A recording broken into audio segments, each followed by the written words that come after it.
সকাল সকাল কান্দাকান্দি আর ভাল লাগে না। গান শোনায় হাত করাইলাম বাতিজারে। খাওয়া ভাত ওই আব্বার কাছ থেকে এবং মার কাছ থেকে বিদায় নিয়ে যাইতেছি আজকে কক্সবাজারে। আসসালামু আলাইকুম গাইস, আশা করি সবাই ভালো আছেন। আমি আলহামদুলিল্লাহ আপনাদের দোয়া অনেক ভালো আছি।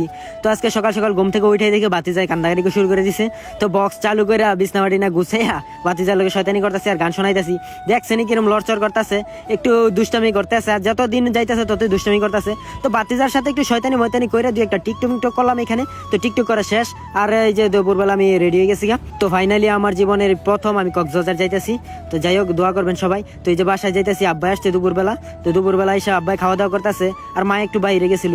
তো আব্বার কাছ থেকে বলতেছি যে কক্সবাজার যাবো, হঠাৎ করে রাত্রেবেলা একটু কাজ হয়ে গেছে গা, তো ওইখানে যাবো। তো আব্বার কাছ থেকে হঠাৎ করে বিদায় নিয়ে যেতেছি। তো আব্বা কইতেছে যে সাবধানে যাইস, তার টাকা পয়সা সবকিছু গুছাই মুছাই লইছিস নি, আর কে কে যাইবে ওইটা জিজ্ঞেস করতেছে। তো বললাম যে আমি আর ফাদে যাইতেছি, দুজনে মিলে যাইতেছি।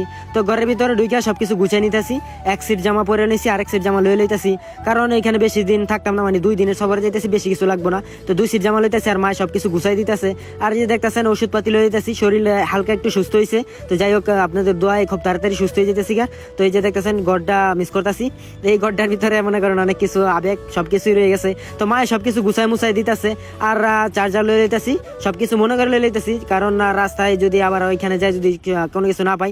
আর মেরিলটাও লয়ে লইলাম, কারণ এই মেরিলটা আমার সবসময় দিতে হয়। তো এই যে মায়ে দেখতেছেন সবকিছু ব্যাগের ভিতরে গুছাই মুছাই দিতেছে। আরো বলতেছি যে আরো কিছু তো জামা কাপড় রয়েছে, ওইগুলো দাও। তো ওইগুলো বিচারতে আবার ওই রুমে গেল মায়। তো এই কয়দিন আমাদের এই ছল্টু বল্টু সব পোলাপান সবগুলোরে মিস করবো। তো যাই হোক, এখন আমি সবকিছু রেডি করতেছি আর ঘরটা ভালো করে আপনাদেরকে দেখাইতেছি। 2-3 দিন হয়তো এই ঘরের ভিতরে আমার কেউ আইসা পাইবেন না। তো মায় বিচারে হইতেছে না ওই ঘরের ভিতরে। তো আমি এখন জামুগা যাইয়া দিই, ওকে বিচারে হইতেছে না। শর্ট প্যান্ট কইতেছে যে একটা শর্ট প্যান্ট আছে, শর্ট প্যান্টটা বিচারে বার করেন। তো মায়ে অনেকক্ষণ ধরে বিচারতেছে কিন্তু পাইতেছে না শর্ট প্যান্টটা। তো অনেকদিন আগে ধুইছে, এটা এর লেগে পাইতেছে না। তো আমিও সবকিছু গুছাই মুছাই দেখতেছি। তো মারে কইলাম যে শর্ট প্যান্ট তো একটা দরকার আছে। তো ভাই নাই অনেকক্ষণ ধরে। তো এখন ব্যাগটা গুছাইতেছে। এই যে দেখতেছেন চাস্তু নাইয়া দেখতেছে আমি কই যাবো সবকিছু জিজ্ঞেস করতেছে। আর ছোট ভাই আইসে 50 টাকা লাগিয়া, হ্যাঁ আবার অনেক খরচ নাই গা, হ্যাঁ আমার কাছ থেকে 50 টাকা লইতেছে। তো দেখতেছেন মৌজা টুজা বিনতাছি। আর আমি কিন্তু বুর্জোতা পড়তে পারি না। তো মারে কইতেছি যে বুর্জোতা বাইন্দা দাও, এই যে কারণে মা এখানে দাঁড়ায় রয়েছে। তো এবার কিন্তু আমি ঘুরতে যাইতেছি না, মূলত একটা কারণে যাইতেছি। তো ঘোরাঘুরি যখন করবো তখন তো জামুই। আর বন্ধু বান্ধব সবাই মিল্লা জিল্লা ভাবতেছি যে ফেব্রুয়ারি পরে যামু। গরমের সিজনে কক্সবাজার ঘুরে মজা লাগবো। তো এই যে দেখতেছেন মায় আমার জুতা বান্ধিতেছে।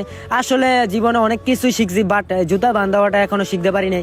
মায় সবসময় জুতা বান্ধিয়া দেয়, আমি কখনোই ভোর জুতা বান্ধিতে পারি না। বান্ধিলে হয়তো ছুটে যাবো গা, নয়তো গিট্টু লেগে যাবো গা, 2টার একটা হয়ে যাবো গা। তো আমি ভোর জুতা বান্ধাও শিখতেছি। তো মায়ে দিয়ে দিতেছে, ভোর জুতা বান্ধিয়ে দিতেছে। আর ওইখানে ছোট ভাই বসে রয়েছে, আবার তেল না দিলে যাইতো না।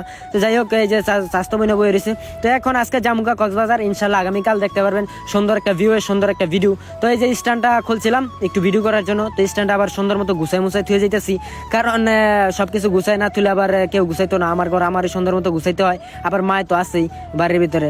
তো এই যে দেখতেছেন চাস্তো ভাই ফা দেয়া পড়ছে। ফা দেয়ার আর মানে বলে আর খালাক বাসায় যাবো, এই কারণে আইসা বৈশা থেকে আমার কাছ থেকে টাকাটা লয়ে গেল গা।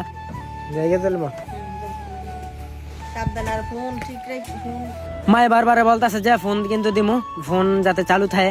আমি বললাম যে আচ্ছা চালু থাকবো না, তো ছোট বাইরে দিয়ে ফোন দেওয়া। তো হারতে হারতে রাস্তায় যাইতেছি একা। আগে যাবো ফাদের মামা গো বাসায়, তারপর ওইখান থেকে টিকিট কেটে বাসে, তারপরে চলে যাবো গা। তো এখন রাস্তায় এসে পড়ছি, গাড়ির ভিতরে গাড়ি 2টা পড়ছি। আর মানে আর ফাদের পিছনে আছে। তো ওরা অলিপুরা যাবো গা, আমি ওইখান দিয়ে সিএনজি 2টা কেওড়ালা দিয়ে যাবো মেন রাস্তায়। তো এই যে দেখতেছেন এখন আমি সিএনজি স্ট্যান্ডে এসে বসে রয়েছি অনেকক্ষণ ধরে। সিএনজি কখন চালু হইব, তো কখন যাবো। তো যাই হোক, সিএনজি এর ভিতরে উঠা বললাম। তো এখন আইসা বললাম কাশপুর, আর এই যে মামা তো ভাই এইখানে আমার টিকিট লয়ে দিল। তো এখান থেকে আমি চলে যাবো গা। তো আজকের ব্লগটি এ পর্যন্তই। সবাই ভালো থাকবেন, সুস্থ থাকবেন, আর আমার নেক্সট ব্লগের অপেক্ষা করবেন। আল্লাহ হাফেজ।